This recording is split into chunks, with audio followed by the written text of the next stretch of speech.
Ke Syria tahun ini.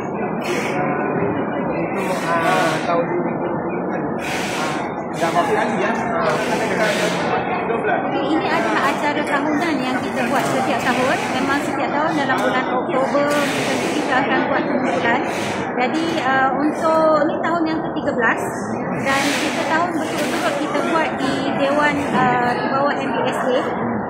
Bekerjasama dengan MP Penang Zon 3. Jadi terima kasihlah kepada mereka kerana menyediakan dewan yang besar, selesa untuk relawan kita buat kerja lipatan dan sebagainya. Setiap tahun mungkin pihak Syria ni akan ada satu target jumlah pengumpulan barangan dan itu untuk tahun 2025 ni bagaimana dengan target? Baik, target kita tahun ini adalah untuk menghantar 1,600 kotak berisi pakaian yang akan memenuhi 2 kontainer 40 high tube. Tahun lepas kita hantar 1 sahaja. Tahun sebelumnya kita hantar 2, jadi bergantung juga kepada sumbangan yang ada dan juga sumbangan pakaian yang kita terima lah.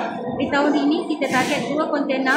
Tahun ini sebenarnya lebih istimewa sebab daripada awal kita buat pengumpulan ni daripada 2013, pakaian kita sebelum kita hantar ke port di Turki, port di Mersin, Turki. Kemudian dari sana akan melalui jalan darat pergi ke Syria, di kawasan utara Syria. Untuk tahun 2023 dan 2024, selepas berlakunya gempa bumi di Turki dan juga di Syria, jadi kerajaan Turki tak benarkan pakaian dipakai masuk ke port dia. Jadi 2 tahun itu kita hantarkan ke Lubnan. Jadi tahun ini sebenarnya istimewa sebab pertama kali julung-julungnya kita akan hantar direct ke port di Latakia di Syria. Jadi tak ada singgah kat mana-mana, tetapi akan terus direct ke Syria.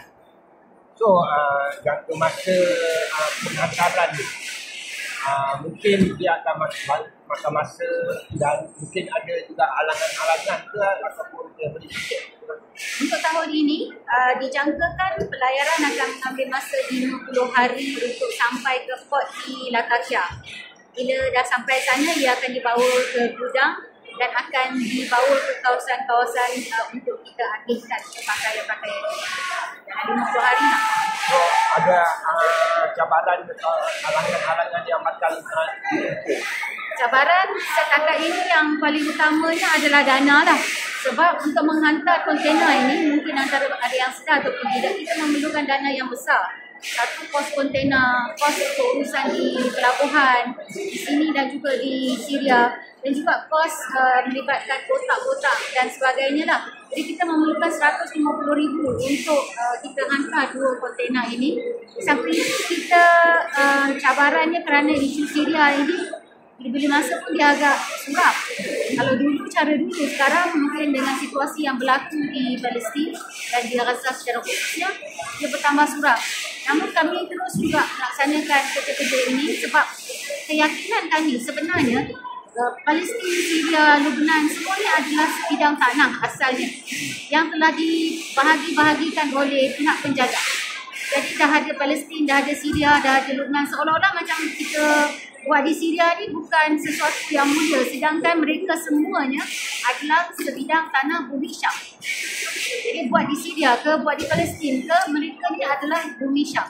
Dan Syria ni adalah kawasan yang paling besar untuk bumi Syam. Jadi insyaAllah kita bantu mereka yang berada di bumi Syam sebab bumi Syam ni Allah sebut dalam Al-Quran sebagai bumi yang berkat. Dan banyak hadis-hadis bagaimana Nabi menceritakan kawasan bumi Syam ni dan orang-orang Syam, orang-orang yang istimewa. Jadi kita bantu mereka sebenarnya tanpa kita sedar, sebenarnya kita bantu untuk diri kita sendiri juga. Jadi mereka di sana dalam kesulitan, kesejukan, walaupun mereka telah bebas dari Bashar al-Assad, tetapi kehidupan sangat susah.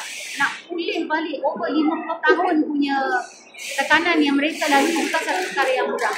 Jadi musim sejuk ini jika tidak ditangani dengan baik, dia boleh membawa maut. Kenapa saya cakap macam tu? Baru-baru ini kita dikejutkan ada sahabat kita yang meninggal di atas gunung Liang. Okay. Dia meninggal kerana kesejukan, hypothermia kan? Kerana kesejukan itu di Malaysia. Bayangkan di kawasan-kawasan di Syria ini adalah negara yang mengalami 4 musim. Jadi apabila peak musim sejuk, kalau kita pergi dengan pakaian kita sekarang, memang kita tak akan bertahan. Walaupun kita kata, oh mereka dah memang hidup dalam musim itu, Tetapi dalam keadaan mereka berpindah randa, kanak-kanak yang paling crucial. Sebab mereka semakin membesar. Pakaian yang setahun, 2 tahun lepas sekarang mungkin tak muat lagi. Jadi itu yang kita nak santuni sebab mereka sangat-sangat perlukan bantuan kita. So, NGO di Malaysia ni dari perkiraan ni ada tak NGO lain yang join sekali dengan Okey, kita ada NGO Ehsan Malaysia yang juga bekerjasama dalam Winter Aid kita dan juga beberapa NGO lain yang juga membantu untuk pengumpulan pakaian luar dari Shah Alam.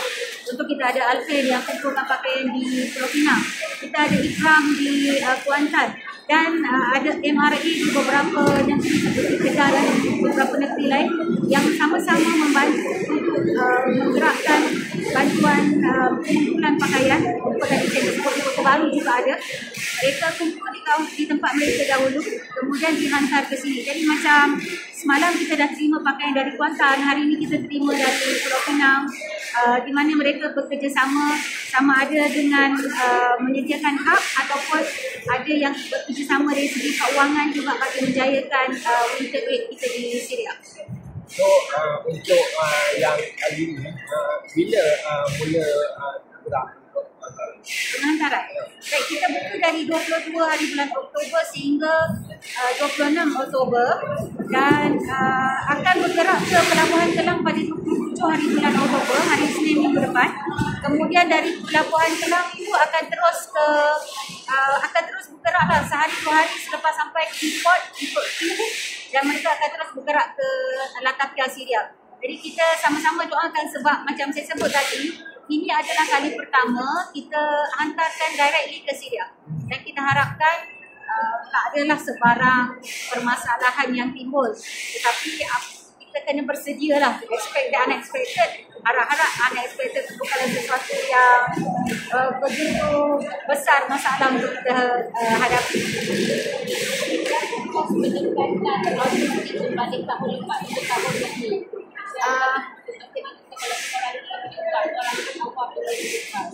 Memandangkan tahun lepas kita cuma menghantar 1 kontena saja. Jadi tahun ini dia sekali ganda sebab kita menghantar 2 kontena. Dan kita juga kena tempat kotak khas di mana saiz kotak itu muat dalam kontena. Kalau misalnya ada certain saiz, kalau kita pilih tak sesuai, nanti ada lebihan kawasan kan. Jadi dari segi atas ke bawah, kiri dan kanan diukur supaya muat kotak tu dan kotak tu tidak terlalu besar, tidak terlalu kecil, jadi tidak menyulitkan untuk orang nak mengangkat masuk ke dalam kontena maupun ketika keluar. Dan kotak-kotak kami diberikan khas dengan kriteria pakaian yang berada dalam untuk jenis lelaki, perempuan, kanak-kanak, jaket, seluar dan sebagainya untuk memudahkan sahabat-sahabat kita di Syria apabila terima dia tahu apa yang ada dalam kotak. Jadi kos untuk kedua-dua kontena ini dengan beserta kos-kos lain seperti kotak, seperti untuk sukarelawan, logistik dan administrasi semua sekali lebih kurang 150. Apa sahaja kalau katakan kita tidak gunakan wang untuk projek ini akan dibawa kepada Winter Aid kita di mana dalam musim ini kita juga akan adakan agihan kayu bahan bakar seperti kayu api, diesel dan juga birin iaitu olive briquette. Briquette olive digunakan macam arang untuk membakar. Jadi dan juga makanan juga tak terkecuali. Di samping itu Syria juga ada buka projek Roof for Syria di mana kita berusaha untuk membaik pulih rumah-rumah yang rosak akibat peperangan. Jadi saya sendiri pergi pada penghujung Januari baru ni selepas liberation dan saya berkesempatan untuk pergi ke kawasan-kawasan yang sebelum ni tak boleh masuk. Jadi dapat lihat sendiri betapa teruknya dan betapa banyaknya rumah-rumah yang perlu dibaik pulih. Jadi diorang ni sebelum dia banyak tahun terhalang daripada masuk ke kampung halaman mereka, sekarang kita masuk tapi dia tak boleh nak masuk ke rumah dia sebab rosak, berlubang-lubang, tingkap hilang, pintu hilang, dicuri. Kemudian ada kawasan yang lebih menyediakan bangunan tak ada langsung, runtuh sama sekali. Jadi banyak sebenarnya yang perlu dilakukan. Setiap kegembiraan yang berlaku kepada mereka di sebalik itu banyak kesedihan yang selama ni tersekat, kita tak tahu sekarang ni timbul. Dan sebenarnya banyak lagi yang perlu kita lakukan.